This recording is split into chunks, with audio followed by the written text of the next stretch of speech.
உங்கள் favourite TV ஷோக்களை இனி miss பண்ண தேவையில்லை. ZEE5 இல் முற்றிலும் இலவசமாக காணுங்கள், இங்கேயும் எப்பொழுதும். நான் வந்த விஷயம் இங்க யாருக்கும் தெரிய வேண்டாம்.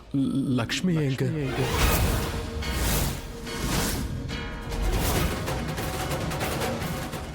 அவ இங்க வரல. அவ இங்க வந்திருந்தா. அவ என் கூட இருந்தா.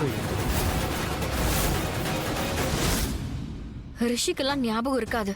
நாங்க இருக்கும்போது அவன் அரை மயக்கத்துல இருந்தான். அவனுக்கு முழுசா கூட நினைவு திரும்பல. அதனால நீ நான் வந்து போன விஷயத்த யார்கிட்டயும் சொல்லாத, பார்த்ததும் சொல்லாத. I'm sorry. I'm really sorry, Lakshmi அண்ணி. நாங்க எல்லாரும் எல்லாத்தையும் மறைச்சிட்டோம். யாருமே ஹானஸ்டா நடந்துக்கல. உங்களை ரொம்ப ஹர்ட் பண்ணிட்டோம். கணக்கே இல்லை. ரியலி சாரி லக்ஷ்மி அண்ணி, ரியலி சாரி. ரொம்ப ஹர்ட் பண்ணீங்கல்ல? ஆமா. கேட்க நினைச்சேன், உங்க எல்லார்கிட்டயுமே கேட்க நினைச்சேன். ஏன் எனக்கு இவ்வளவு பெரிய துரோகத்தை பண்ணீங்கன்னு கேட்கணும்னு நினைச்சேன். எதுக்காக உண்மையை மறைச்சிங்க? ஏன் ரிஷி மலிஷ்காவை பத்தி என்கிட்ட சொல்லல? மார்கேஷ தோஷத்தை பத்தி எதுக்கு என்கிட்ட சொல்லல? ஆனா நான் ஒரு விஷயம் சொல்லட்டுமா?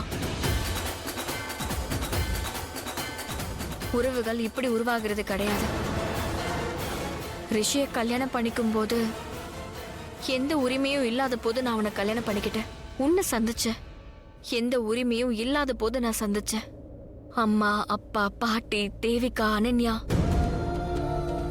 எல்லாரையுமே நான் சந்திச்சேன். இவ்வளவு உறவுகள் இருந்தது. ஆனா நான் அவங்கள மனசார ஏத்துக்க மாட்டேன்.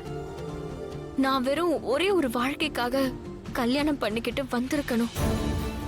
ஒரு கட்டலா வந்திருக்கணும். ஜாதக தோஷத்துக்காகவும் கவசத்துக்காகவும் நான் வந்திருக்க கூடாது. அப்படி நான் இங்க வந்திருந்தா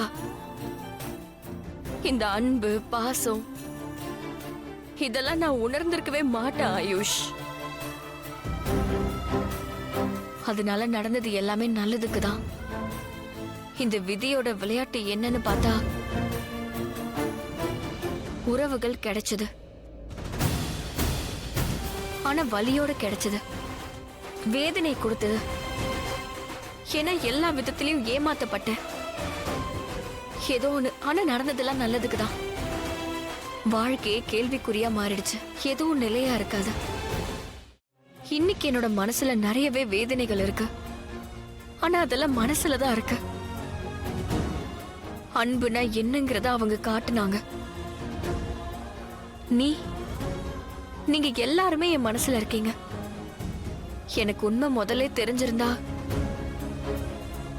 உறவுகள் உருவாகி இருக்கலாம்.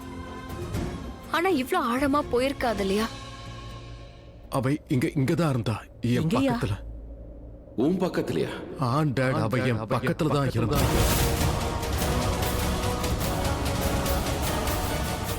அவ என்னோட கைய பிடிச்சுக்கிட்டு இருந்தா. அவ தொட்டதும் கரண்ட் பாஸ் ஆன மாதிரி இருந்தது. அவ என் கூட தான் இருந்தா. அவ என்ன எழுப்புனா. என்னை எழுப்பிட்டு அவ போயிட்டா. எனக்கு தெரியும் அவ என் கூட இருந்தா. ZEE5 ஆப்பை டவுன்லோட் செய்து அனைத்து எபிசோடுகளையும் இலவசமாக பாருங்க.